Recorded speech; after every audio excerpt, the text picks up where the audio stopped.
안녕하세요. 미니멀 재테크 호우양입니다. 제가 지인들에게 많이 받는 질문 중에 하나가 바로 전세 계약에 대한 부분이에요. 아무래도 사회초년생이나 신혼부부들이 처음으로 전세 계약을 할 때 아무것도 모르다 보니까 막막한 경우가 많잖아요. 누가 허심탄회하게 하나하나 꼼꼼하게 가르쳐주고 알려주는 사람이 없다 보니까 꼭 챙겨야 될 것들도 놓쳐가지고 나중에 큰 사기를 당하거나 전셋집이 경매에 넘어가서 보증금을 잃거나 하는 것 같아요. 그래서 오늘은 제가 사회초년생분들이나 신혼부부들이 알고 계시면 좋은 전세 계약 주의사항과 전반적으로 전세를 구하거나 전세를 살고 있을 때 알고 있으면 좋은 팁, 마지막으로는 내 전세 보증금을 지키기 위해서 꼼꼼하게 챙겨야 되는 것들이 무엇인지 말씀드려보려고 합니다. 우선 전셋집을 구하기로 마음 먹었다면 내 예산부터 파악을 하시고 그 예산에 맞는 지역을 선정한 뒤에 중개업소를 방문해야 되겠죠. 처음으로 집을 구할 때는 중개업소 방문하는 게 굉장히 막막하고 어렵게 느껴지죠. 가장 쉽게 접근할 수 있는 방법은 부동산 어플을 통해서 내가 원하는 예산대에 맞는 매물을 먼저 찾아보신 뒤에 매물을 올려놓은 부동산에 전화해서 방문하는 방법이에요. 여기서 그나마 조금이라도 믿음직한 부동산을 고르는 팁은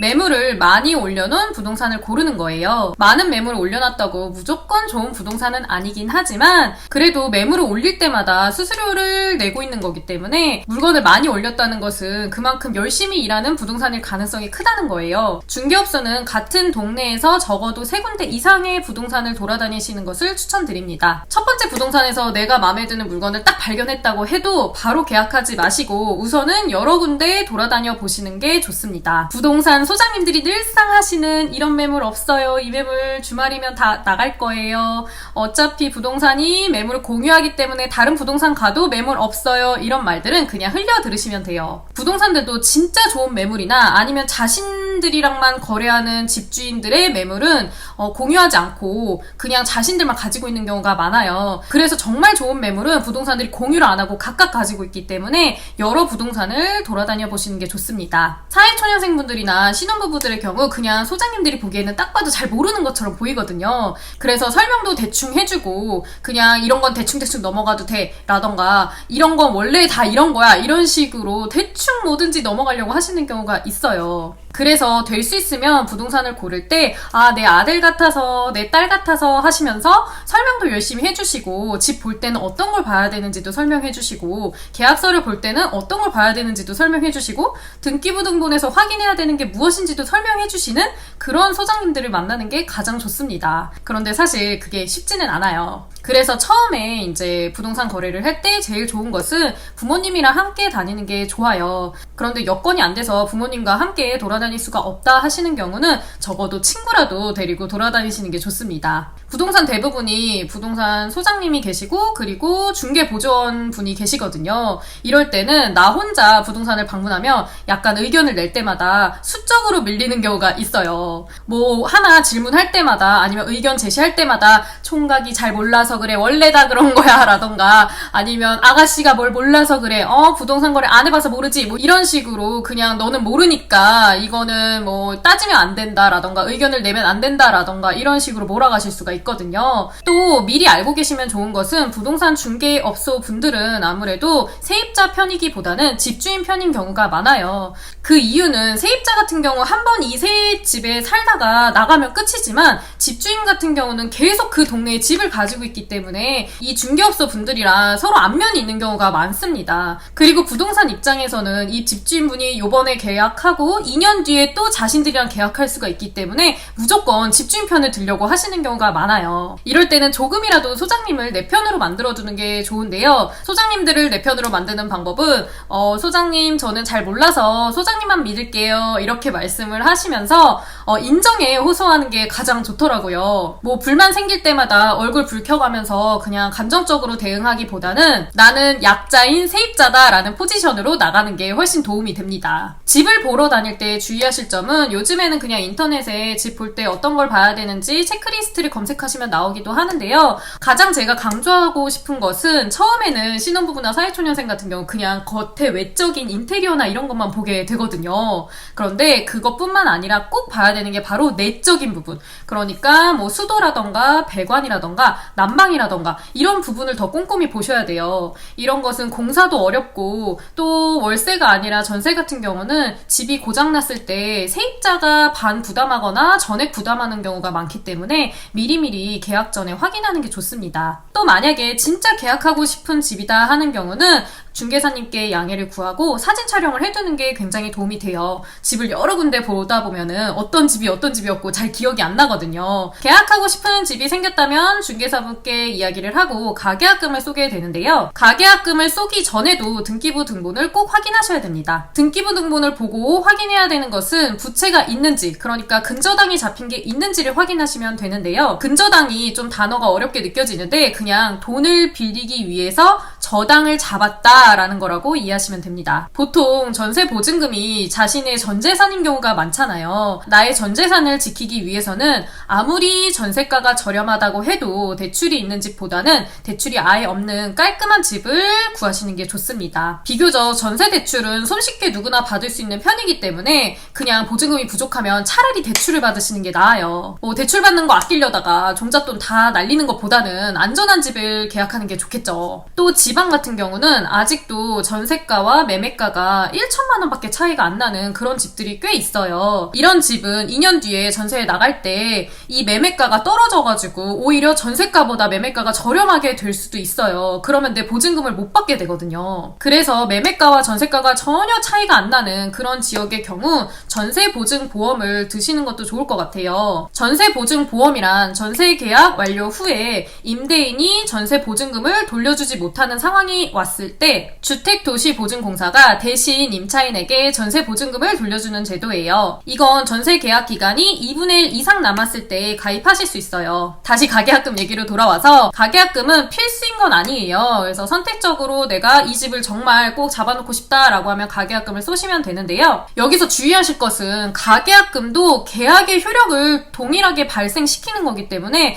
가계약금을 넣고 계약을 파기하겠다고 하면 이 가계약금을 돌려받지 못할 수가 있어요. 그러니까 꼭 신중하게 결정하셔서 가계약금을 쏘셔야 됩니다. 가계약금 보내실 때는 등기부등본상에 있는 집주인 이름과 그리고 소장님께서 알려주시는 계좌 예금주가 동일한지 꼭 확인해보시고 이체를 하셔야 돼요. 이제 가계약금을 쏘셨다면 계약 날짜를 정해서 계약을 하시면 되는데요. 제가 얼마 전에 지인에게 전화가 왔는데 계약일날 집주인이 못 나온다고 소장님이 자기랑 계약서를 쓰면 된다고 하셨다는 거예요. 이게 사회초년생분들이 좀 모르고 잘 모르는 것처럼 보이다 보니까 소장님들이 대충대충 넘어가시려고 하는 경우가 있어요. 그런데 계약일에 집주인이 안 온다는 건 정말 말이 안 되는 거라고 보시면 돼요. 게다가 뭐 지방에 있거나 뭐 외국에 있거나 이런 것도 아닌데 집주인이 바빠서 못 오겠다. 그래서 그냥 소장님이랑 계약서를 쓰면 된다. 이건 정말 말이 안 되는 거거든요. 집주인이 직접 오지 않는 계약은 절대 하시면 안 됩니다. 뭐 집주인이 외국에 있어서 뭐 부모님이 오신다. 아니면 지방에 있어서 부모님이 대신 오신다. 아니면 소장님이 대리인을 하겠다. 이런 경우도 그냥 안 하시는 게 좋아요. 집주인이 외국에 있어서 계약에 직접 오기 어려운 경우는 그래서 전세가도 저렴한 편이거든요.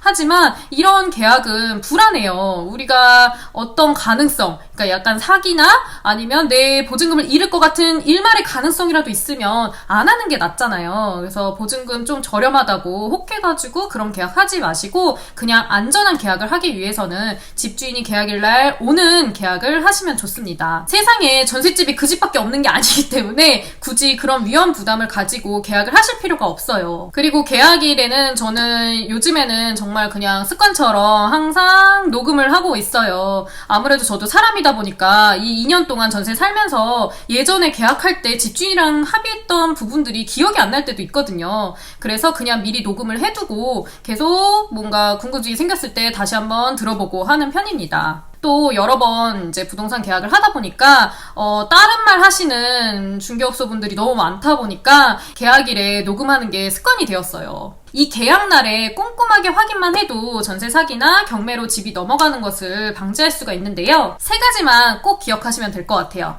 첫 번째는 계약서, 두 번째는 등기부 등본, 세 번째는 신분증. 요 3가지만 확실하게 확인을 하시면 됩니다. 우선 계약서상에 적힌 주소가 내가 본 집 주소와 완벽하게 동일한지 네이버 지도 켜서 확인해 보시고요. 그리고 계약서상에 있는 임대인 이름과 신분증에 있는 임대인 이름, 그리고 등기부등본상의 임대인 이름이 모두 다 동일한지 확인을 하시는 거예요. 또 신분증과 집주인분 본인의 얼굴이 동일한지도 확인하시고요. 등기부등본에서 확인하실 부분은 등기부등본상의 주소와 계약서의 주소가 동일한지 확인하시고요. 그리고 등기부등본의 발행 일자가 계약 당일인지 꼭 확인을 하셔야 돼요. 예를 들어서 내가 오늘 대출을 받아놓고 등기부등본은 며칠 전 거를 끊어가지고 대출 없다 이렇게 보여줄 수도 있거든요. 그래서 지금 현재 시간에 대출이 없는지 꼭 확인을 해보셔야 됩니다. 그런데 세입자 입장에서는 등기부등본을 계약일에 분명히 확인을 했는데 잔급일까지 중간에 대출을 받으면 어떡하나 걱정이 될 수가 있잖아요. 이럴 때는 계약서상에 한 조항을 추가해달라고 부동산 중개인에게 요구를 하시면 돼요. 어떤 조항이냐면요. 임대인은 잔금 지급일이 경과하기 전까지 근저당권 설정 행위를 하지 않고 위반할 경우 계약을 무효로 한다. 라는 조항을 추가해달라고 말씀하시면 돼요. 대출 받을 생각이 전혀 없는 집주인 같은 경우 이 조항을 꺼릴 리가 없기 때문에 중개인분에게 계약일 전에 미리 요구를 하시면 계약서상에 적어 놓으실 거예요. 계약서랑 신분증이랑 등기부등본 모두 다 확인해서 계약을 완료했다면 그날 바로 주민센터로 달려가서 확정일자를 받으셔야 됩니다. 확정일자는 서비스로 부동산에서 그냥 대리로 해주는 경우도 있어요. 그런데 이것도 사회초년생분들이 잘 모르다 보니까 그냥 사회초년생분들한테는 안 해주는 경우도 있더라고요. 그러니까 부동산한테 확정일자 대신 해주시나요? 한번 여쭤보시고요. 안 해주시는 분들도 계시니까 그럴 때는 직접 계약 완료하고 주민센터 방문하셔서 확정일자를 받으시면 됩니다. 확정일자라는 것은 내가 이 주택 계약을 완료했다라는 것을 공식적으로 기록을 해두는 거예요. 이 확정일자를 받아두는 이유는 내 전세 보증금을 지키기 위함이거든요. 그러니까 꼭 하루 이틀 미루지 마시고 그 당일에 받아서 공식적으로 기록을 해두시는 게 좋아요. 또 만약 대출 계획이 있으신 경우는 이 확정일자 미리 받아놓고 은행에 방문해야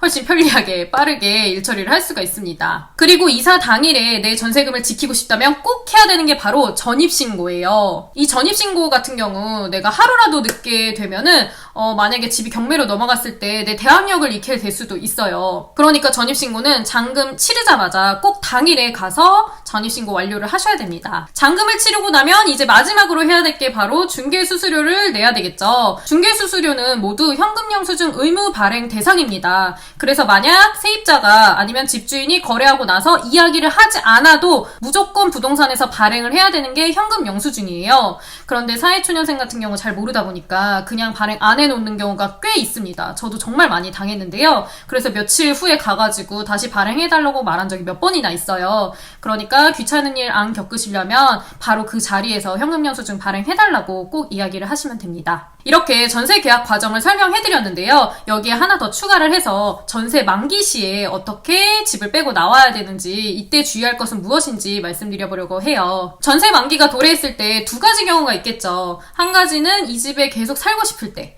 두 번째는 내가 이 집을 빼고 새로운 전셋집으로 이사가고 싶을 때. 만약에 내가 이 집에 계속 그냥 살고 싶다라고 하면 집주인에게 연락하지 않고 그냥 계속 기다리시면 됩니다. 전세계약은 묵시적 갱신이라는 게 있어요. 계약 종료일 한 달 이전까지 집주인이 연락이 없다면 묵시적 갱신이 된 거라고 보시면 됩니다. 그러니까 계속 살고 싶다면 괜히 집주인한테 연락해서 보증금 올려달라는 얘기 듣지 마시고 그냥 기다려보시는 게 좋아요. 두 번째로 새로운 전셋집으로 이사를 가고 싶은 경우에 주의하실 것은 내가 이사갈 집을 미리 계약해놓지 않는 거예요. 저도 예전에 이제 첫 번째 신혼집 뺄 때 너무 전세가 잘 나갈 때여서 뭐 지금 살고 있는 집 전셋집이 안 나가겠어 설마? 해가지고 그 다음에 이사갈 집 전셋집을 미리 구해놨었어요. 계약을 했어요. 이삿날이 굉장히 멀리 있어가지고 그 사이에는 무조건 전세가 나갈 거라고 생각을 했거든요.